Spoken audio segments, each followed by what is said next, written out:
Hi everyone, this is Dr. Charlotte from Alpine Fit Physical Therapy. So in this video I have partnered up with Scott Fliegelman, who is the top-ranked professional pickleball player and head coach at Boulder Pickleball. Together we have developed a dynamic warm-up routine specifically for our players at Boulder Pickleball to help you guys stay injury-free as well as get ready to play on the court. So stay tuned and we're going to go through all of those exercises together. Alright, so the first exercise that we're going to do in this dynamic warm-up for pickleball is some forward, lateral, and backwards lunges. All of these are going to help us wake up our core, work on our balance system, as well as work on the range of motion in our hips, knees, and our ankles to get us ready for the court. So first thing we're going to do is those forward lunges. So you're going to stand like this, come forward with one leg. I want you to really focus on 90-degree angles in your knees and your hips. I don't want you all the way out here because then we're going to stress that back leg a little bit too much. Nice 90-degree angle, push back up, 90 degrees, engage the core, push back up. You're going to do 5 of these on each leg. For our lateral lunges, you're going to take a smaller step than you think, out to the side, sink down over this leg, and then push back up through this leg. So step out, sink down, and come up. Step out, sink down, and come up. 5 times on each side. Last, we have our backwards lunges. Same thing as forward, we're going to engage our core. We're thinking about those 90-degree angles. Coming back, stepping up through the front leg this time. Coming back, up through the front leg. Engage the core, up through the front leg. 5 of these on each side. The second movement in our dynamic warm-up is going to be some hurdle over unders. So what that's going to look like is you're going to imagine a hurdle, and this can be a hurdle of any height depending on what your comfortability level is. If you know that you have tight hips or you have any sort of pain, that hurdle height can simply be here and you can step over it. But I want you to think about getting that hurdle as high as you can. So I'm going to imagine this imaginary hurdle. I'm going to lift my hip up, come over. I'm going to follow with my other hip, lift up and over. That's really going to work on getting my hip joints open, working on my hip stabilizers, and then we're going to go under the hurdle. So you're going to take a step to the side, squat down, and then come on up on the other side of that hurdle. So that squat part is really going to work on waking up our low back, engaging our core, working on our hip, knee, and ankle range of motion.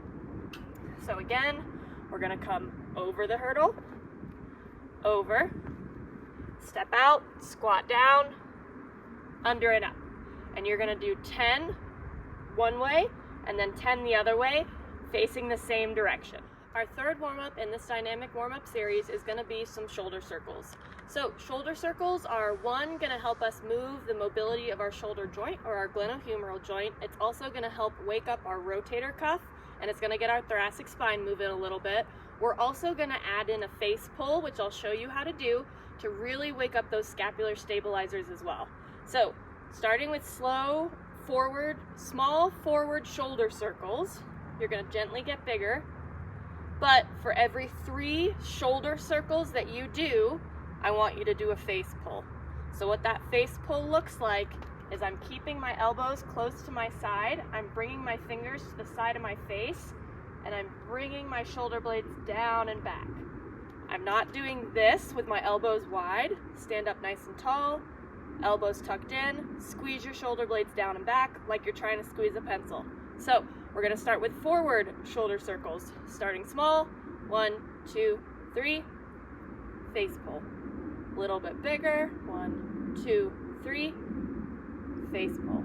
Good, and I just want you to kind of incrementally get bigger, adding in that face pull.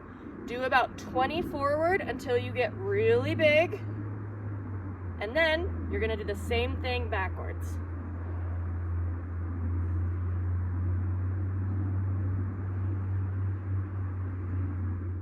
fourth and final movement for this dynamic warm-up is going to be a thoracic spine focused exercise. Our thoracic spine is very, very important for shoulder health, so we want to make sure that it's moving appropriately. It's also going to wake up our scapular stabilizers, and since we're going to be in a half kneeling position, it's also going to wake up our hips and our core as well. So what you're going to do is get down on one knee. I like to use a wall or a net as a guide. So usually my inside knee is up here, so I can use this as a guide. But to show you guys, I'm gonna have my other knee up.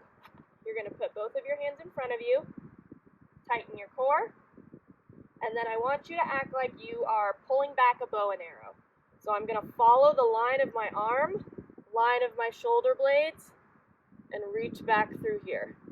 Hold for about 1 to 2 seconds, slide forward. So you can see where using that net or that wall can come in handy just to kind of keep you honest so that you're not coming way out here. You're staying really close to your body, rotating through that thoracic spine in between your shoulder blades. If you are unable to get down on a knee or if this hurts, you could put a pad under your down knee, or you could also do it in a staggered stance like this. And you're going to do 15 of these on each side.